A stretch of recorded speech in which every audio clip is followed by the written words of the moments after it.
My brother betrayed me, stole my wife, and ruined our family. But karma hit harder than I ever could, and my name is Sam, and if anyone had told me how my childhood would shape the man I'd become, I probably wouldn't have believed them. I grew up in a small town in Indiana, a place where the air was thick with the smell of freshly tilled fields, and everyone knew everyone else's business. My younger brother, Tyler, and I lived in a modest two-story house with our parents, Martha and Gerald. From the outside, we looked like an average family, but inside, there was always a clear divide. A golden child and the other one. Tyler was the star of our household. Even as a kid, he had this magnetic personality that drew people in. He was loud, confident, and always the center of attention. My mother adored him. She would dote on him endlessly, cooking his favorite meals, doing his laundry, and even cleaning his room well into his teenage years. Meanwhile, I learned early on that if I wanted something done, I'd better do it myself. I wasn't bitter about it, at least not at first. I liked being independent and didn't crave the spotlight. But Tyler's charm came with a dark side that I bore the brunt of. Even as a child, Tyler knew how to manipulate situations to his advantage. He was cunning in ways that I couldn't have imagined at the time. If he wanted my toys, he'd break his own and then claim I had refused to share. My mom, ever the peacemaker, would scold me for not being generous enough. When Tyler started school, he brought his antics there too. Teachers adored him for his charisma, but I knew the truth. He was a master at playing innocent while stirring up trouble. By the time we were in middle school, his antics had escalated. Tyler developed a knack for finding my weaknesses and exploiting them. He'd tease me relentlessly about wearing glasses, calling me four eyes in front of his friends. He even spread rumors about me at school, which only made it harder to escape the bullying I already endured. When I came home bruised and humiliated, my mother would shrug and say, "Boys will be boys." One incident sticks out clearly. I was 13, and Tyler was 11. One Saturday morning, I poured myself a bowl of cereal, looking forward to a quiet breakfast before starting my homework. As I bit into a spoonful, I heard a crunch that wasn't quite right. Spitting it out, I realized there were small pebbles mixed in with my cereal. I was horrified. Tyler, standing in the doorway, laughed so hard he doubled over. When I told my mom, she brushed it off as a harmless prank and said, "That's just how brothers bond." That was the day something shifted in me. I started seeing Tyler not just as a mischievous kid, but as someone who thrived on making my life difficult. In high school, things got even worse. Tyler's pranks turned into outright cruelty. He once read my private journal and told my mom about its contents, twisting the narrative to paint me as the problem. My complaints about his invasion of privacy were met with laughter. "It's not a big deal," my mom said dismissively. But the worst moment came when Tyler tried to set my hair on fire. We were arguing over something petty. I can't even remember what now, and Tyler, in a fit of rage, grabbed a lighter and brought it dangerously close to my head. I screamed and pushed him away just in time. My mom rushed into the room, and for the first time, I thought she might finally see Tyler for who he really was. Instead, she scolded me for overreacting and excused Tyler's behavior as just playing around. Surprisingly, it was my dad who stepped in. Gerald, who usually stayed out of our fights, told Tyler that his behavior had gone too far.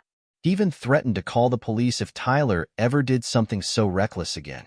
For a brief moment, I felt a flicker of hope that someone in my family might see my side. That night, my dad came into my room, something he rarely did. He sat down on the edge of my bed, his face unusually serious. "Sam," he began, "I've been too lenient with Tyler because I thought he'd grow out of this behavior. But I'm starting to see that he's becoming a bully." Hearing those words from my dad, a man who had always seemed to favor Tyler, was like a balm for my wounded spirit. I broke down and told him everything. The teasing, the pranks, the bullying at school. My dad listened intently, his expression darkening as I spoke. The next day, he went to the school and demanded action against the kids who had been tormenting me. For the first time, I felt like someone in my corner was willing to fight for me. That same week, my dad enrolled me in a local martial arts class. "You need to stand up for yourself, Sam," he told me. At first, I was hesitant. The idea of me, a skinny, bespectacled bookworm, learning to fight seemed ridiculous. But the classes were transformative. I not only learned how to defend myself physically, but also began to gain a confidence I had never known before. One day, Tyler pushed me too far. He had stolen my allowance, which I had been saving for weeks to buy a new set of books. I caught him red-handed just as he was about to leave the house. "Give it back," I demanded. Tyler smirked and said, "What are you going to do about it, Sam? Run crying to Dad?" Something in me snapped.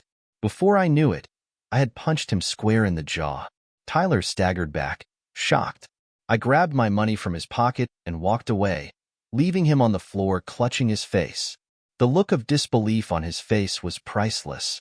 When my mom found out, she scolded me for not being a good role model. But my dad, for once, didn't side with her. He told Tyler, "You're lucky Sam didn't do worse. You stole from him, and he has every right to stand up for himself." From that day on, something changed between Tyler and me. He stopped his physical bullying, though his verbal jabs didn't completely disappear. For the first time, I felt like I had some semblance of power in our relationship. Still, I knew the peace wouldn't last forever. Looking back, those years were like a storm building on the horizon. I thought I had weathered the worst of it, but I had no idea just how much darker things would get. Leaving home for college felt like stepping out of a storm into the calmest day I'd ever known. I packed up my belongings and said my goodbyes to my family in a mix of relief and apprehension. My dad, Gerald, seemed genuinely proud as he hugged me and told me to do my best. My mom, Martha, had tears in her eyes, though I could tell they were more about losing Tyler's buffer than seeing her eldest son off to college. Tyler, of course, didn't bother to show any emotion. He leaned against the kitchen counter, scrolling through his phone, and muttered a half-hearted "good luck, I guess." I was heading to Ohio State University, a few hours away from our small Indiana town. It wasn't just the scholarship that had made it possible. It was my ticket to freedom. I spent the drive daydreaming about the life I wanted to create, one that wasn't defined by Tyler's shadow or the suffocating dynamic of my family. The first few weeks at college were liberating. I found myself surrounded by people who didn't know me as the nerdy older brother or the kid Tyler tormented. I made friends with my roommates, joined study groups, and even started exploring hobbies I'd never had the chance to pursue back home. For the first time, I felt like I could breathe. It was during my sophomore year that I met Laura. She was everything I didn't know I needed: confident, kind, and sharp-witted. We met at a party one of my roommates dragged me to. I was nursing a soda in the corner, trying to avoid the chaos of drunken students, when Laura approached me. "You look like you'd rather be anywhere else," she said with a smirk. I laughed nervously. "Not a big fan of loud crowds, I guess." "Then why are you here?" she asked, genuinely curious. "My roommate insists I need to be more social. Apparently, sitting in the library every night doesn't count as a college experience." Laura laughed, a sound so genuine and warm that I couldn't help but smile. "Well, if you ever want to skip the noise, there's a great coffee shop downtown. They have the best chai latte. I could show you sometime." We exchanged numbers, and that simple invitation led to countless late-night coffee dates and conversations that stretched until sunrise. Laura was studying law, and her passion for justice was infectious. She made me believe in my own potential in ways I hadn't before. By the time we graduated, we were inseparable. I had landed a job offer at a marketing firm in Columbus, and Laura was preparing for law school. Then life threw us a curveball. Laura found out she was pregnant. The news was a shock, especially coming from her deeply religious background, where having a child out of wedlock was frowned upon. We talked about it for hours, weighing our options and what it meant for our future. In the end, we decided to get married. It wasn't a grand wedding, just a small ceremony at a local church with a handful of close friends and family. My parents came, and even though my mom seemed genuinely happy for us, Tyler's presence was cold and distant. He barely said 2 words to me or Laura the entire evening. I brushed it off, thinking he was just being his usual aloof self. Despite the whirlwind of marriage and impending parenthood, I was happy. Laura and I settled into our life together, and our son, Liam, was born a few months later. Holding him for the first time was surreal. He was so small, so fragile, and I promised myself I would be the kind of father who was present, supportive, and loving. The kind of father I wished I'd had growing up. Our life wasn't perfect, but it felt good. I worked long hours at the firm, while Laura balanced law school and raising Liam. We supported each other through sleepless nights and financial stress. There were moments of pure joy, like Liam's first steps and his infectious giggles when I played peekaboo. I thought we had built a solid foundation, one that could weather any storm. But cracks began to appear in the years that followed.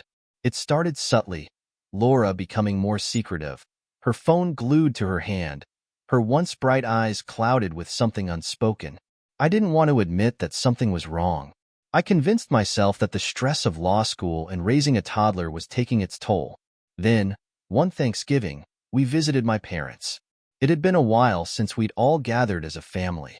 My dad seemed older, more tired, but still sharp as ever.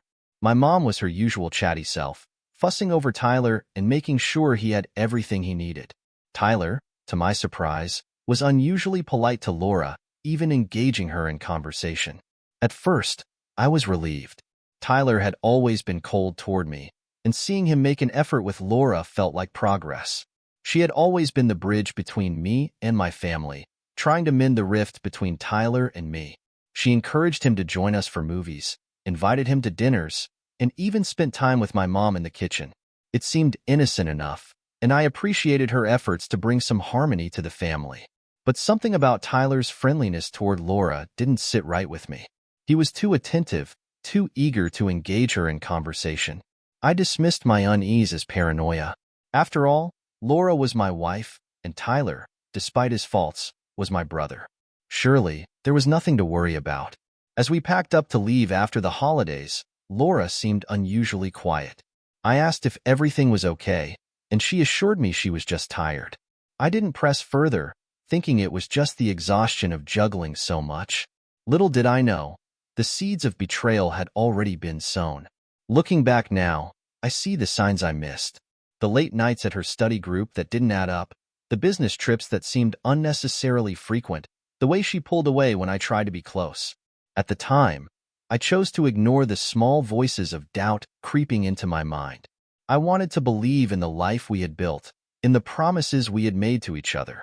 But as I would later learn, no matter how tightly you try to hold on to something, the truth has a way of slipping through your fingers, unraveling everything you thought you knew. It wasn't a single event that shattered my world. It was a series of moments, small at first, that snowballed into something I could no longer ignore. Laura's late nights at work, her growing disinterest in our conversations, and the way she always seemed to be texting someone. It all felt off. I told myself it was just the stress of life catching up to us. Between raising Liam, her law school obligations, and my long hours at the firm, we barely had time for each other. That's what I told myself, anyway. The first undeniable crack appeared a few months after Liam's 4th birthday. Laura had been particularly distant that week, and I decided to surprise her at her office with lunch. It was something I hadn't done in a while, and I hoped it might remind her of the early days of our relationship when we'd steal moments together despite our busy schedules. When I arrived, her assistant greeted me warmly but hesitated when I asked if Laura was in her office. "She's not here right now," the assistant said, glancing at her watch. She mentioned she had a client meeting out of the office. Something about the way she said it didn't sit right with me. Laura hadn't mentioned a meeting that morning, and it wasn't like her to leave without telling me, especially since I'd mentioned I might drop by. I thanked the assistant and left, my mind racing with questions. That night, when Laura got home, I asked her casually about her day. She mentioned nothing about an off-site meeting. When I pressed her, she paused, then quickly changed the subject. It was subtle, but the unease in my gut grew. The real bombshell came a few weeks later. Laura sat me down after dinner, her hands trembling as she toyed with her wedding ring. "Sam, we need to talk," she said, her voice barely above a whisper. I could feel the air shift in the room, heavy with something I didn't want to hear. "What's going on?" I asked, trying to sound calm. She took a deep breath. "I haven't been honest with you. There's something you need to know." In that moment, every worst-case scenario flashed through my mind. But nothing could have prepared me for what she said next. "I've been seeing someone else," she admitted, tears streaming down her face. "And it's been going on for a while." I felt like the ground had been ripped out from under me. My mind scrambled to process her words, my heart pounding so loudly I could barely hear her as she continued. "It wasn't supposed to happen. I didn't mean for it to go this far. But it did." I forced myself to ask the question I already dreaded the answer to. "Who?" My voice cracked, and I hated how small I sounded. Laura hesitated, her eyes darting to the floor. "It's Tyler." The name hit me like a freight train. For a moment, I couldn't speak. My own brother. My mind reeled with images of every holiday, every family gathering, every moment they'd shared under my roof. It all felt like a lie, a twisted joke I couldn't escape from. "How long?" I finally managed to ask. "Since Thanksgiving," she whispered, her voice breaking. "When we stayed with your parents." I stood up, my chair scraping loudly against the floor. "You slept with my brother?" I shouted, the words tasting bitter on my tongue. "In my parents' house? While I was there?" Laura sobbed, but I didn't care. Her tears couldn't wash away what she'd done. "I never wanted to hurt you, Sam," she cried. "It just happened. I didn't know how to stop it." Her excuses only made it worse. I demanded answers, details I wasn't sure I even wanted to hear. How long had it been going on? Did anyone else know? Why didn't she tell me sooner? Her responses were a blur of guilt, deflection, and weak justifications. The final blow came when she admitted that Liam might not even be my son. "I didn't know how to tell you," she confessed, her face pale. "I wanted to believe he was yours. But there's a chance he's Tyler's." I couldn't stay in the house after that. I packed a bag and left, ignoring Laura's pleas for me to stay. I drove aimlessly for hours, my mind racing with anger, betrayal, and heartbreak. When I finally stopped, I found myself parked outside my parents' house. I needed answers, and I needed them now. My dad opened the door, surprised to see me at such a late hour. "Sam? What's wrong?" he asked, concern etched on his face. I pushed past him into the living room, where my mom was knitting on the couch. "We need to talk," I said, my voice trembling with barely contained rage. I laid it all out for them. Laura's confession, her affair with Tyler, and the possibility that Liam wasn't even my son. My mom gasped, her knitting falling from her hands. "That's impossible," she said quickly, her face a mask of denial. "Tyler wouldn't do something like that." I turned to my dad, hoping for a different reaction. His expression darkened, and he sat down heavily in his armchair. "Did you call him?" he asked, his voice grave. "I will," I replied, pulling out my phone. "But I want you to hear it from him." I dialed Tyler's number and put the phone on speaker. He picked up on the third ring, his voice casual. "What's up, Sam?" "Don't what's up me," I snapped. "I know about you and Laura. She told me everything." There was a long pause before Tyler responded, his tone defensive. "She's lying," he said quickly. "I didn't do anything." "Don't even try to deny it," I said. "She admitted it, Tyler. She told me everything." Tyler's bravado cracked. "Fine," he muttered. "Yeah, it happened. But it's not all my fault. She came on to me, Sam. What was I supposed to do?" My dad's face hardened, and my mom's hands flew to her mouth in shock. "You're unbelievable," I said, my voice shaking. "You slept with my wife, Tyler. And now Liam might be your son. Do you even understand what you've done?"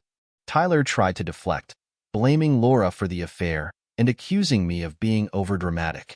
But the damage was done. My dad grabbed the phone and told Tyler in no uncertain terms that he was no longer welcome in our family. "You've betrayed your brother and this entire family," he said coldly. "Don't come back here." As my dad hung up, I felt a mix of anger and vindication. For the first time in my life, Tyler was facing real consequences for his actions. But the satisfaction was fleeting. The betrayal had already cut too deep, and I knew things would never be the same. Leaving Laura was one of the hardest decisions I'd ever made, but it wasn't one I could avoid. After her confession and the devastating paternity test results that confirmed Tyler was Liam's biological father, I knew there was no salvaging our marriage. Trust had been obliterated, and every time I looked at her, I saw betrayal. As much as it broke my heart, I packed my things, filed for divorce, and moved into a modest one-bedroom apartment on the other side of town. The first few weeks were unbearable. The apartment felt cold and hollow, a stark contrast to the home I had built with Laura and Liam. I had lost not just a wife, but the child I had raised as my own. Cutting ties with Liam was a choice I agonized over. I loved him fiercely, but every time I looked at him, I saw Tyler. Staying in Liam's life meant staying tethered to Laura and to the pain of her betrayal. I told myself it was for the best, for both of us. Laura called constantly in the weeks after I left. At first, she begged me to come home, insisting we could work through it. When that didn't work, she shifted to anger, accusing me of abandoning Liam and being selfish. Her calls became less frequent as the reality of our divorce set in, but I still felt the weight of her words. Some part of me wondered if I was cruel for walking away from Liam, but every time I doubted myself, I remembered the lies, the betrayal, and the years of deception. I had to protect what was left of my sanity. Therapy became my lifeline. At my dad's urging, I started seeing a counselor who specialized in betrayal trauma. At first, I didn't think it would help. Talking about my pain felt like reopening wounds that were already too raw. But over time, the sessions became a safe space to unpack everything I had buried over the years. Not just Laura's infidelity, but also the years of torment from Tyler and the toxic dynamics of my family. For the first time in my life, I began to see how deeply those experiences had shaped me. My dad was my rock through all of it. Gerald had always been a man of few words, but after the fallout with Tyler, he stepped up in ways I hadn't expected.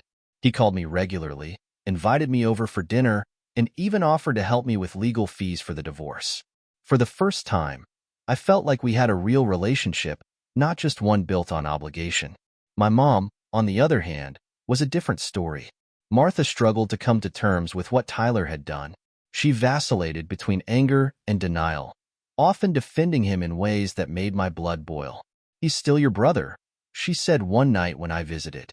"Don't you think he deserves a second chance?" I snapped. "A second chance? He slept with my wife, Mom. He fathered her child. How do you come back from that?" She fell silent, but I could see the guilt etched on her face. I wanted to believe she understood the gravity of what Tyler had done, but her actions told a different story. A few weeks later, I found out she had been secretly talking to him. He had called her, pleading for help, and she had promised to mediate between us. When I confronted her, she broke down in tears. "Sam, he's struggling," she said. "He dropped out of school. He can't afford child support. Karen is demanding money he doesn't have." "That's not my problem," I said coldly. "He made his bed. Let him lie in it." My dad overheard the argument and stepped in, his voice firm and unyielding. "Martha, if you think what Tyler did is forgivable, then we have a bigger problem. I won't stand by while you enable him. He betrayed this family, and he betrayed Sam. If you want to keep talking to him, then maybe you should go live with him." His words hung heavy in the air. My mom didn't say another word, but I could see the conflict in her eyes. She loved Tyler, but even she couldn't deny the damage he had caused. Meanwhile, Tyler's life continued to spiral. He had dropped out of college after my dad cut him off financially, and he was working part-time as a mechanic to make ends meet. My cousin mentioned in passing that he and Laura were now living together, raising Liam as a couple.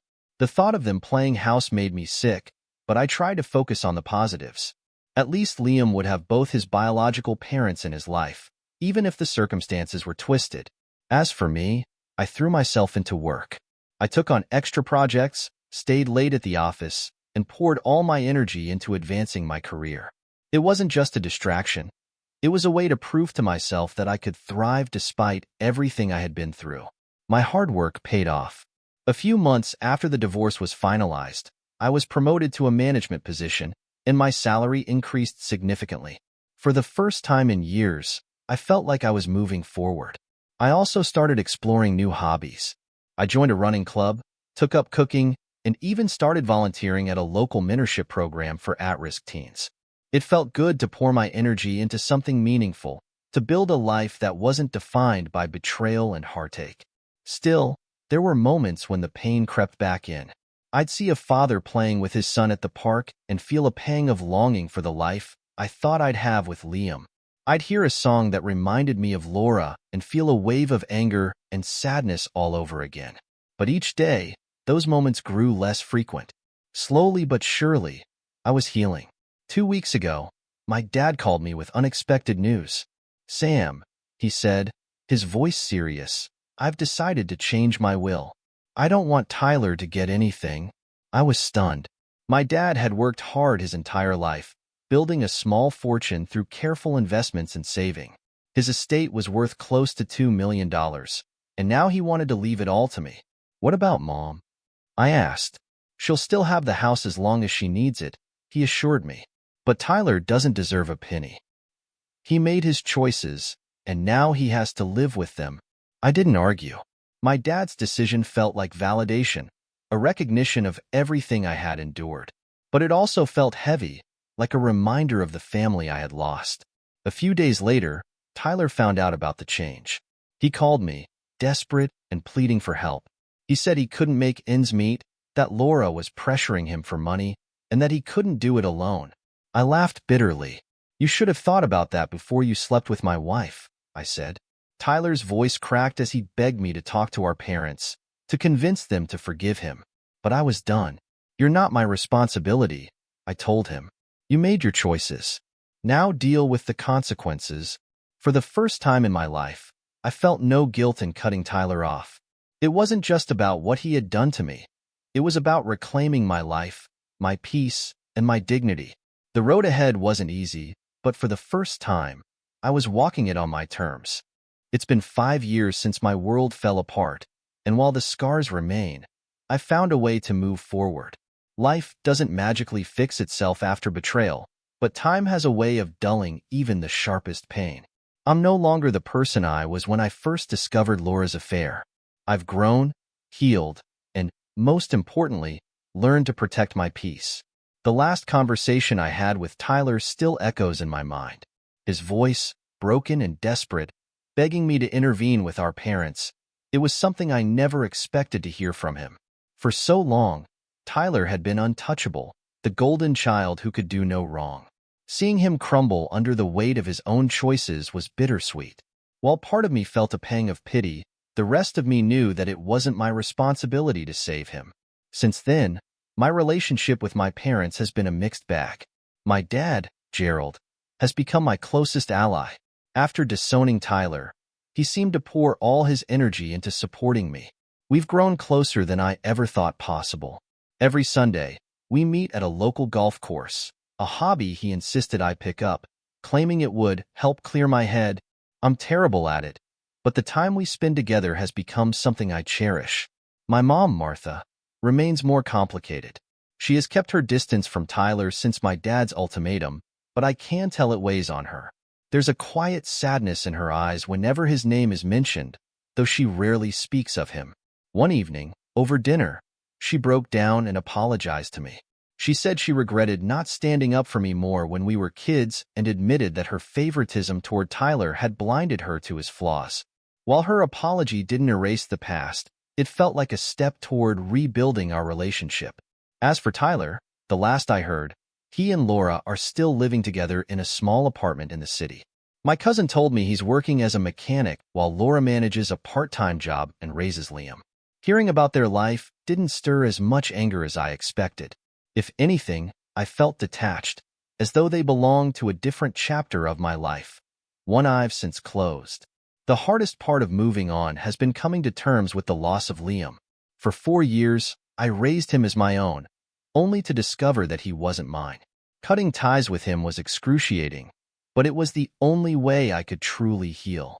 Laura reached out a few times after the divorce, pleading with me to stay in Liam's life. She insisted he needed a father figure and that I was the only real dad he'd ever known. But I couldn't do it.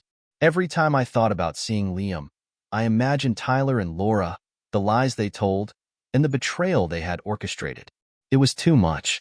Therapy helped me unpack that guilt. My counselor reminded me that walking away wasn't a sign of weakness or cruelty. It was a way of protecting myself. I still think about Liam sometimes. I wonder if he remembers me, if he ever asks about the man he called Dad for the first years of his life.